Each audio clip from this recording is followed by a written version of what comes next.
Welcome back to Brick Girl. My name is Brittany, and today, let's put a smile on that face. Okay, girl? So, fair warning, there are probably going to be some mild spoilers littered throughout this review. I think it's always best to see a film, and even then just compare your ideas to reviews, instead of seeing reviews beforehand. But I am not you, so it's your choice. Be warned. Warned. So, as shown in the trailers, Joker follows Arthur Fleck, who is on the outskirts of society and is slowly crumbling in his own insanity. But the insanity here isn't something that just is. It isn't something that is accepted as what we do in the comics. It's the Joker. He's nuts. It's different because it's a really hard look at the harshness of reality, and then when you take that to Gotham, everything is worse. With Joaquin Phoenix in the lead role as Arthur Fleck, you can really see this amazing progression of a person who is not seen. And he does this really well. He plays the role of someone with very poor social skills. He's even shown to be a sociopath in the fact that he has to copy an example from the television to know how to act. And maybe that can be due to nerves and social anxiety because of his past. It's definitely something up for debate and dissection, which is what this film really does well. Is there are a lot of points that you can dissect and pull apart. Other than Arthur Fleck, we do have some other characters littered throughout, like Thomas Wayne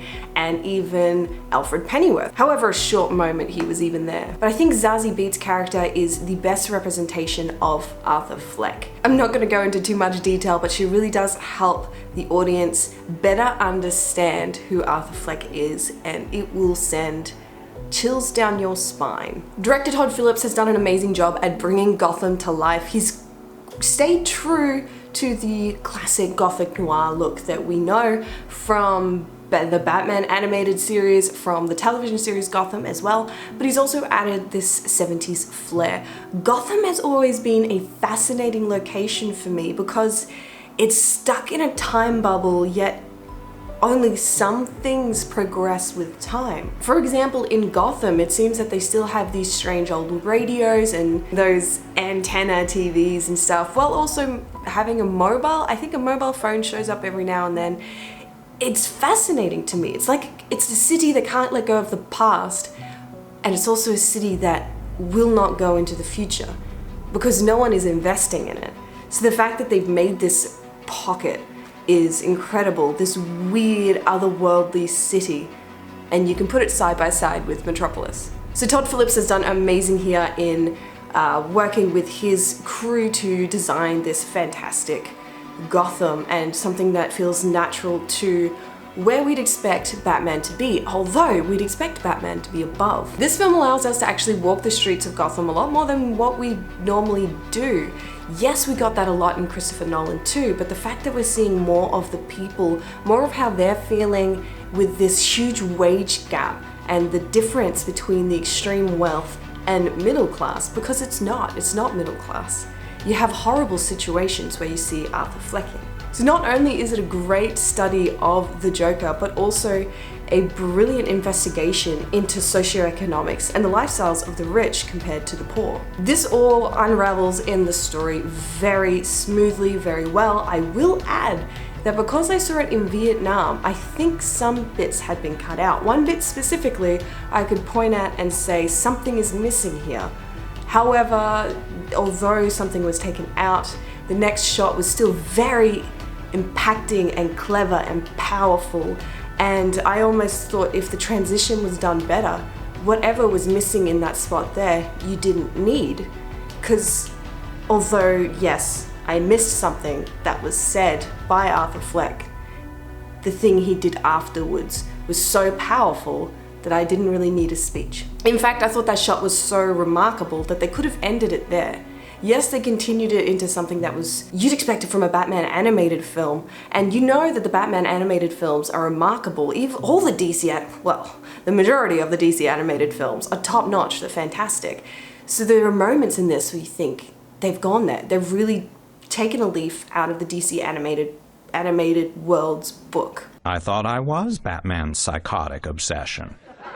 They're really clever in looking at those different ways. The music is the only It's probably the only thing that I was taken aback by. It's got the typical strong gothic orchestra that we see in Batman vs Superman, usually following Lex Luthor, but also Bruce Wayne.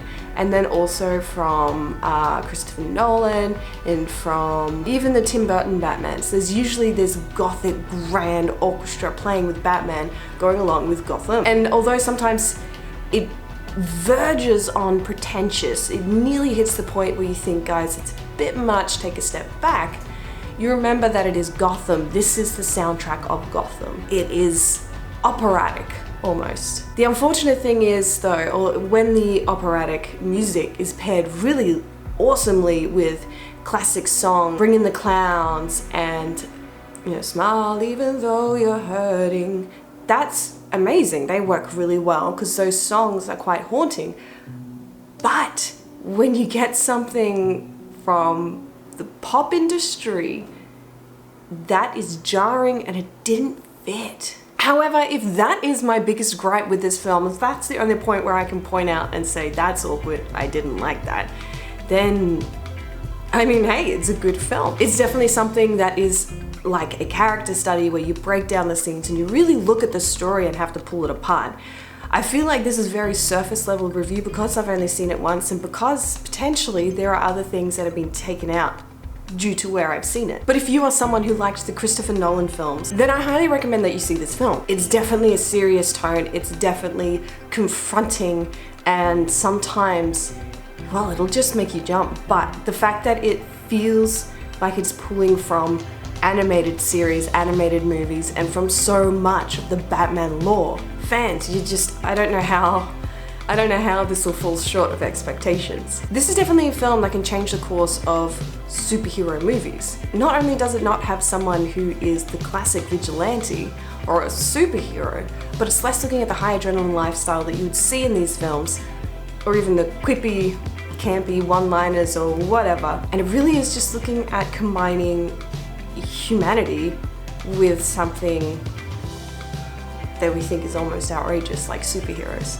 That idea in itself is amazing, and that is why I'm really looking forward to Raising Dion, which is over on Netflix. I know I've spoken about it before, but man, I wonder if it's out.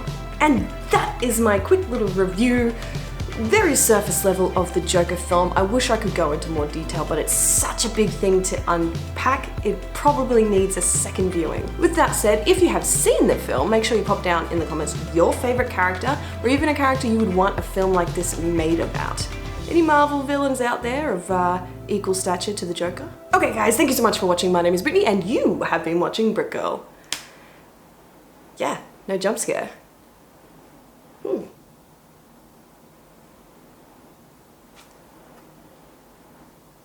Bye.